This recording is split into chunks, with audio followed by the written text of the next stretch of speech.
11th class में जो हमारा सबसे पहला चैप्टर है वो है set theory.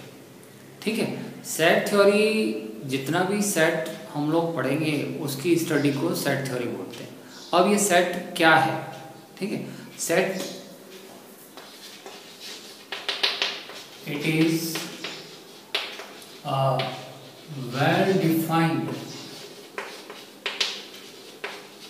Collection of objects. Well defined collection of objects. अब ये वेल डिफाइंड का मीनिंग क्या है? जैसे मैंने कहा कि इंग्लिश अल्फ़ाबेट में वॉवल्स। अब अगर मैंने दो अलग अलग आदमियों से पूछा कि इंग्लिश अल्फ़ाबेट में वॉवल्स क्या होते हैं, है ना, तो अगर एक पर्सन एक्स है एक वाई है तो एक्स का आंसर क्या होगा? एक्स पर्सन आंसर देगा, वो देगा ए ई आई ओ यू, है ना। वाई पर्सन भी यही आंसर देगा, ए ई आई ओ यू। हो सकता है आगे पीछे दे, पहले ओ दे दे फिर आई दे दे, कुल मिला के ये 5 आंसर देगा। तो दोनों का आंसर सेम है। ठीक है, तो दोनों का आंसर सेम है तो हम कह सकते हैं कि ये जो वैल्यूज हैं ये वेल डिफाइंड है।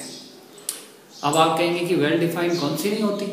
फॉर एग्जाम्पल मैंने कहा कि find out the 5 most talented students of our school. तो हो सकता है कि एक्स पर्सन का आंसर अलग हो, वाई का अलग हो, क्योंकि टैलेंट का कोई मेजरमेंट नहीं होता है। हो सकता है कोई स्पोर्ट्स में अच्छा हो सकता है कोई पढ़ाई में अच्छा हो सकता है कोई बोलने में अच्छा है ना, हो सकता है किसी का डिसिप्लिन अच्छा हो सकता है किसी की लीडरशिप क्वालिटी अच्छी हो, अच्छा मैनेज करता हो। ठीक है, तो टैलेंट कोई, अगर मैं टैलेंट वर्ड यूज कर रहा हूँ तो वो टैलेंट वेल डिफाइंड वर्ड नहीं है।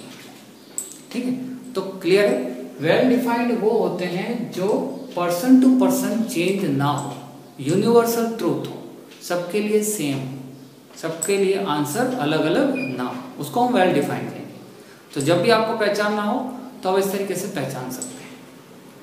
तो इन्हीं को रिप्रेजेंट करते हैं अगर हम कर्ली ब्रैकेट के अंदर, तो ये होता है सेट।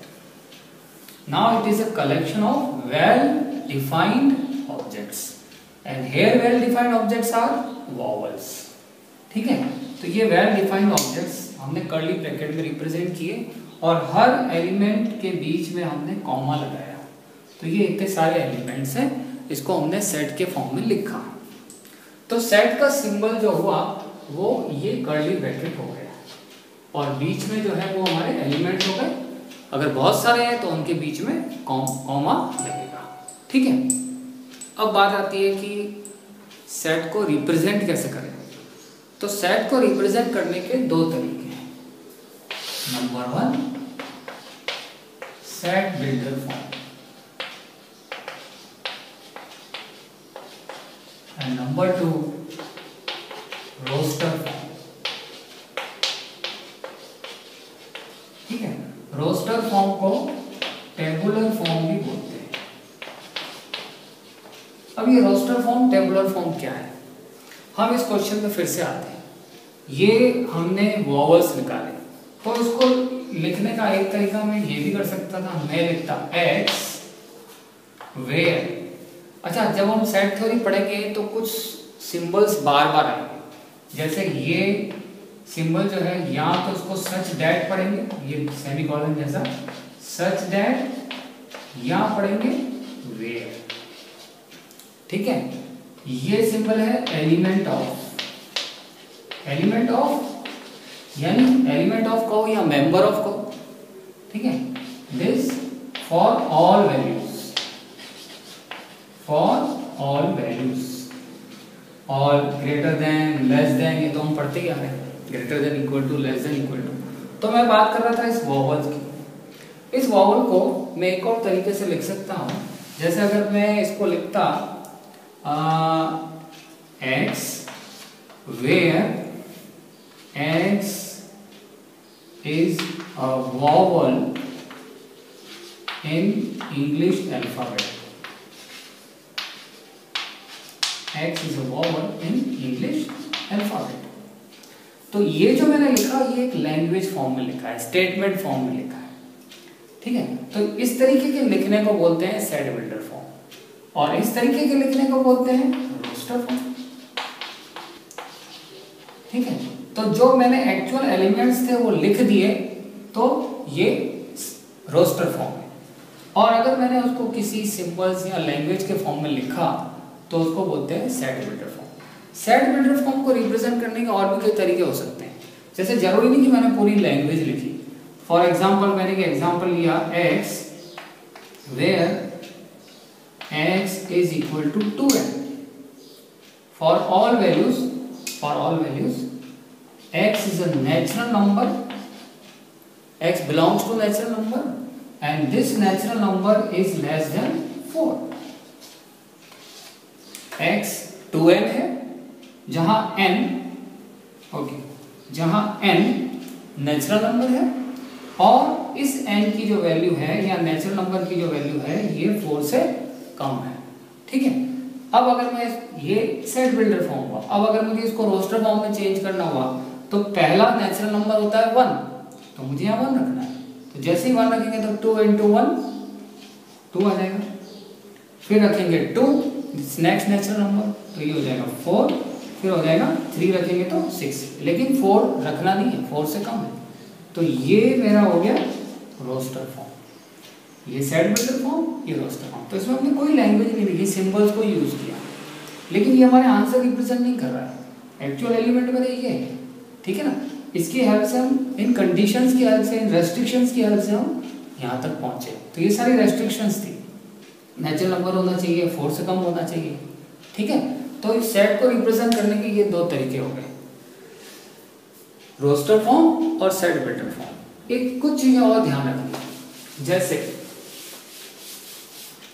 जब हम रोस्टर फॉर्म में लिखते हैं तो कोई भी वैल्यू रिपीट नहीं होनी चाहिए, वापस बार बार नहीं आनी चाहिए। जैसे मैंने लिखा रोस्टर फॉर्म में मेरा क्वेश्चन है for example x where x is an alphabet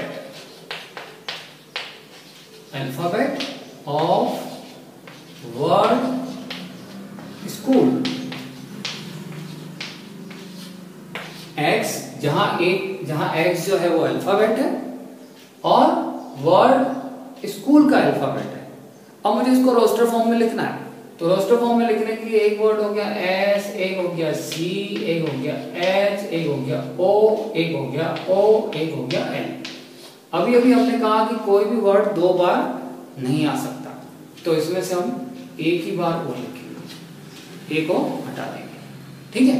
तो जब रोस्टर फॉर्म में लिखेंगे तो इसके अंदर कोई भी चीज वापस रिपीट नहीं होगी, एक चीज एक बार ही आएगी, ये ध्यान रखना है। ठीक है। अब जैसे और भी एग्जांपल ले सकते हैं, जैसे हमने लिया x is the first letter of the month starting with j। जैसे कोई हमें निकालना है कि ऐसे मंथ्स का सेट बनाना है जो j से स्टार्ट हो रहा हो, तो कौन कौन से आएंगे? एक आ जाएगा जनवरी, जून, जुलाई। तो ये हमारा वेल डिफाइंड सेट हो गया।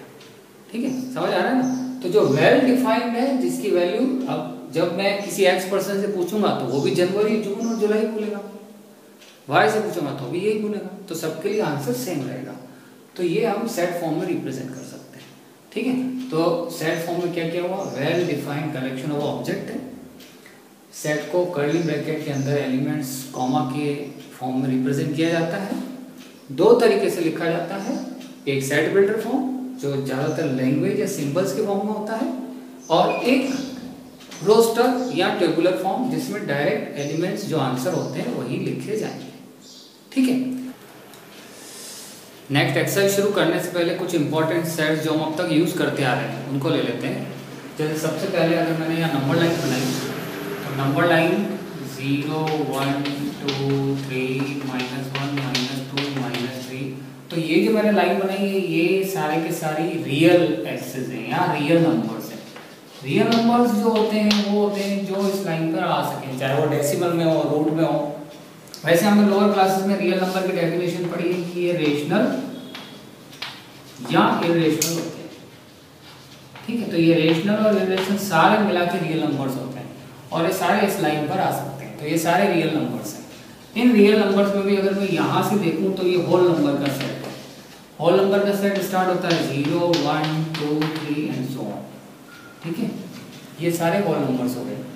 ये सारे हम नहीं लिख सकते तो हम क्या करेंगे, इसको 3 डॉट लिख के छोड़ देंगे। इसके बाद नेचुरल नंबर जो है वो 1 से स्टार्ट होता है, तो 1, 2, 3, फिर डॉट डॉट डॉट 3 डॉट करके छोड़ देंगे। ठीक है, इसी के बाद ये जो मेरा सारे नंबर्स आए हैं ये सारे रियल नंबर्स हैं, लेकिन रियल नंबर्स की ये खासियत है कि इसको मैं रोस्टर फॉर्म में नहीं लिख सकता। क्यों नहीं लिख सकता? क्योंकि रियल नंबर में प्लस भी आ रहे हैं, माइनस भी आ रहे हैं, फ्रैक्शन भी आ रहे हैं, अंडर रूट भी आ रहे हैं, तो सारे को एक सेट में रिप्रेजेंट नहीं कर सकते। ठीक है, तो रियल नंबर को रिप्रेजेंट हम नहीं कर सकते। बाद में हम जब इंटरवल पढ़ेंगे तो इंटरवल में कर सकते हैं। यहाँ अभी हम सोच सकते हैं कि सारे के सारे जिन नंबर्स को हम रियल नंबर पे रियल एक्सिस पे देख सकते हैं वो सारे रियल नंबर होते हैं। इसके बाद इंटीजर्स सारे नेगेटिव और पॉजिटिव, ये जो होल नंबर्स है ये सारे डॉट डॉट -3, -2, -1, 0, 1, 2, 3 है ना, नेगेटिव भी हो सकते हैं, पॉजिटिव भी हो सकते हैं। इनमें भी अलग अलग कैटेगरीज आ सकती है। हमें कह सकते हैं Z+, तो Z+ का मतलब है positive real numbers, Z- negative real numbers, Z0 ये होता है नॉन जीरो इंटीजर्स। ठीक है, Z0 का मतलब जीरो नहीं है, इसलिए ये नॉन जीरो है। नॉन जीरो का मतलब ये सारे में सारे नंबर आएंगे लेकिन ये जीरो नहीं आएगा। ठीक है, इसके बाद जैसे R+ होते हैं तो positive real numbers, R- negative real numbers, R0 non zero real numbers,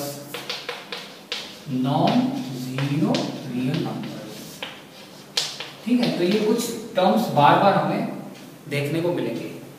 ठीक है, इसके बाद हम एक्सरसाइज 1 इतनी सी थ्योरी पे एक्सरसाइज 1.1 कर सकते हैं। 1.1 का जो पहला क्वेश्चन है उसमें सिर्फ मुझे चेक करना है कि इन स्टेटमेंट्स का मैं सेट फॉर्म में रिप्रेजेंट कर सकता हूँ कि नहीं। जो हमने थ्योरी पढ़ी उसको देखते हुए मैं ये सारे क्वेश्चन कर सकता हूँ। जैसे मैंने आपको बताया कि अगर वेल डिफाइंड है तो फिर वो सेट में रिप्रेजेंट हो सकता है, लेकिन वेल डिफाइंड नहीं है तो सेट में रिप्रेजेंट नहीं हो सकता। तो इसके मोस्ट ऑफ द क्वेश्चंस हमने ले लिए है ना। फिर भी अगर जैसे पहला क्वेश्चन है कि months of year beginning with J, ये हम ले चुके हैं। सेकंड क्वेश्चन है collection of 10 most talented writers, तो टैलेंट का कोई मेजरमेंट नहीं है तो उसको रिप्रेजेंट नहीं कर सकते। Third, team of 11 best cricket batsman, तो बेस्ट क्रिकेट बैट्समैन पूरे वर्ल्ड में हम नहीं पता कर सकते कौन बेस्ट है, क्योंकि उसका भी कोई पैमाना नहीं है। किसी की बॉलिंग अच्छी हो, किसी की बैटिंग अच्छी हो, है ना, और बैटिंग में भी किसी की एवरेज रन रेट अच्छी हो, तो हम 10 बेस्ट क्रिकेटर्स पता नहीं कर सकते। तो थर्ड, ये जो थर्ड वाला है इसको भी सेट के फॉर्म में रिप्रेजेंट नहीं कर सकते। Collection of all boys in our class कर सकते हैं। इसके बाद नेचुरल नंबर लेस देन 100 कर सकते हैं। Novels written by Munshi Premchand कर सकते हैं, ये डिफाइंड है। और collection of all even integers, अब इवन इंटीजर्स खूब सारे होते हैं लेकिन फिर भी हम कर तो सकते हैं क्योंकि ये वेल डिफाइंड है। इसके बाद collections of question in this chapter कर सकते हैं, गिन सकते हैं कितने क्वेश्चन है। और लास्ट 10 मोस्ट, यहाँ collection of most dangerous animals, तो ये भी नहीं कर सकते। ठीक है, सेकेंड क्वेश्चन में हमें सिर्फ एलिमेंट और नॉट एलिमेंट देखना है। एलिमेंट का मतलब है मेंबर है, नॉट मेंबर नहीं है। ठीक है, जैसे हमने इसमें ए सेट दे रखा है 1 2 3 4 5 और 6, तो जो मेरा क्वेश्चन है जैसे 5, तो मैं ऐसे लिखूंगा 5-a लिखा है, तो 5 is the element of A, 8 is not the element of A, क्योंकि ए सेट में नहीं। इस तरीके से सेकंड क्वेश्चन भी कर सकते हैं। जो थर्ड क्वेश्चन आता है ये हमें चेंज करना है रोस्टर फॉर्म में, तो यहां से हम इसको करते हैं रोस्टर फॉर्म या टेबुलर फॉर्म में हमें इसको चेंज करना है। तो जो थर्ड क्वेश्चन है इसका पहला हिस्सा जो है वो हमें दे रखा है x, where x is an integer, x is an integer and this x belongs to -3 और 7 के बीच में। ठीक है, x इंटीजर सेट है और -3 और 7 के बीच में जितने भी इंटीजर्स आ रहे हैं वो सारे लिखने हैं। इसमें ना तो -3 शामिल है ना ही 7 शामिल है। तो अगर मुझे रोस्टर फॉर्म में लिखना है तो एक आया -2 -1 0 1 2 3 4 5 और 6, ये सारे इंटीजर्स जो है वो उसके बीच में आ रहे हैं। तो ये हमारा रोस्टर फॉर्म हो गया, ठीक है। इसी तरीके से जो सेकंड फॉर्म है वो है नेचुरल नंबर लेस देन 6। तो नेचुरल नंबर लेस देन 6, इसको सेट 3 बोल देता हूँ। तो natural number less than 6 1 2 3 4 5, less than 6 में 6 नहीं आएगा।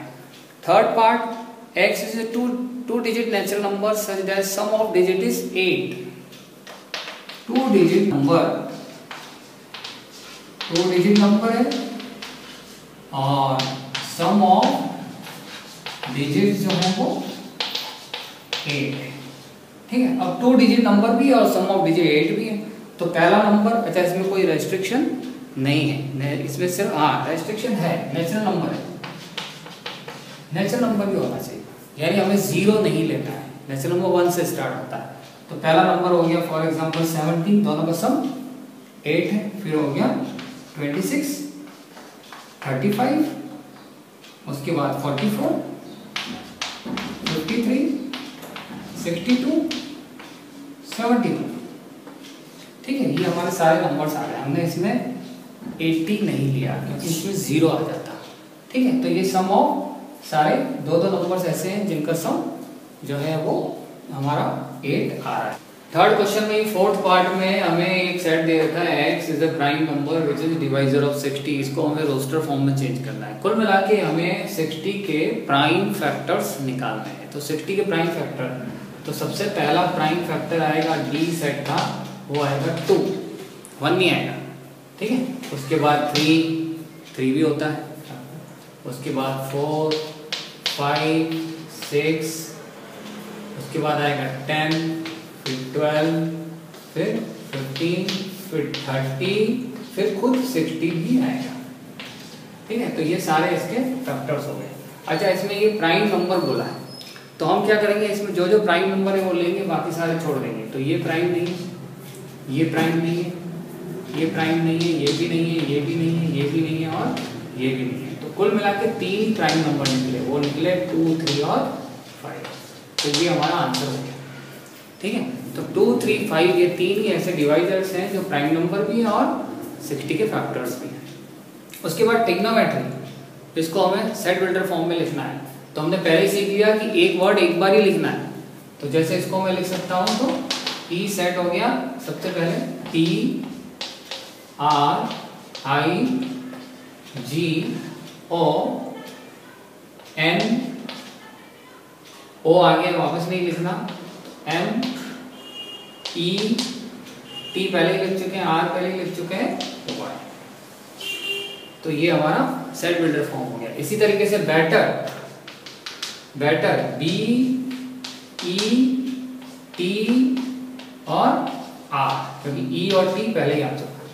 तो ये हमारा पूरा के पूरा रोस्टर फॉर्म हो गया क्वेश्चन नंबर 3। क्वेश्चन नंबर 4 जो है ये हमें चेंज करना है सेट बिल्डर फॉर्म। तो सेट बिल्डर फॉर्म में चेंज करना है, तो सेट बिल्डर फॉर्म में हमें ऐसा स्टेटमेंट बनाना है जो इसको सेटिस्फाई करे। तो ये 3 के फैक्टर्स दिख रहे हैं, ठीक है। तो मैं लिख देता हूँ, फॉर एग्जाम्पल मैंने लिख दिया A, पहला वाला part, x where x is equal to 3n for all values, n is natural number and n starting from 1 to 4, ठीक है। तो 1 रखेंगे तो 3 आएगा, 2 रखेंगे तो 6 आएगा, 3 रखेंगे तो 9 आएगा, 4 रखेंगे तो 12 आएगा। तो ये इसका सेट बिल्डर फॉर्म हो गया, ठीक है। इसको मैंने A सेट लिया, इसको ले लेते हैं B सेट। अब ये जो है वो 2 की पावर्स है, तो मैं इसको लिख देता हूँ D x is equal to 2 की पावर n, पावर n। अब पावर n में भी ये सारी कहाँ से कहाँ तक है वो भी लिखना पड़ेगा। For all values n belongs to natural number and value of n is equal to number 1 है, फिर 2 है, फिर 3 है, फिर 4 है, फिर 5 है। तो ऐसे भी लिख सकते हैं, या फिर इंटरवल के फॉर्म में भी लिख सकते हैं, ठीक है। फिर इसको ले लेते हैं सी सेट, तो ये 5 की पावर से, तो इसको लिखते हैं C x is equal to 5 to the power n। ये 5 की पावर 1 है, 5 की पावर 2 है, 5 की पावर 3 है, 5 की पावर 4 है। तो for all values n is natural number and n starting from 1 to 4, 5 to the power n। उसके बाद ये सारे इवन नंबर्स हैं, तो उसको d सेट लिखते हैं। x is equal to 2n for all values n belongs to natural number. अब इसमें बाकी रेस्ट्रिक्शन लिखने की जरूरत नहीं क्योंकि सारे ही, ठीक है। इसके बाद ये सारे के सारे स्क्वायर है, फिफ्थ वाले में ये 1 का स्क्वायर है, ये 2 का स्क्वायर है, ये 3 का स्क्वायर है और लास्ट में 10 का स्क्वायर है।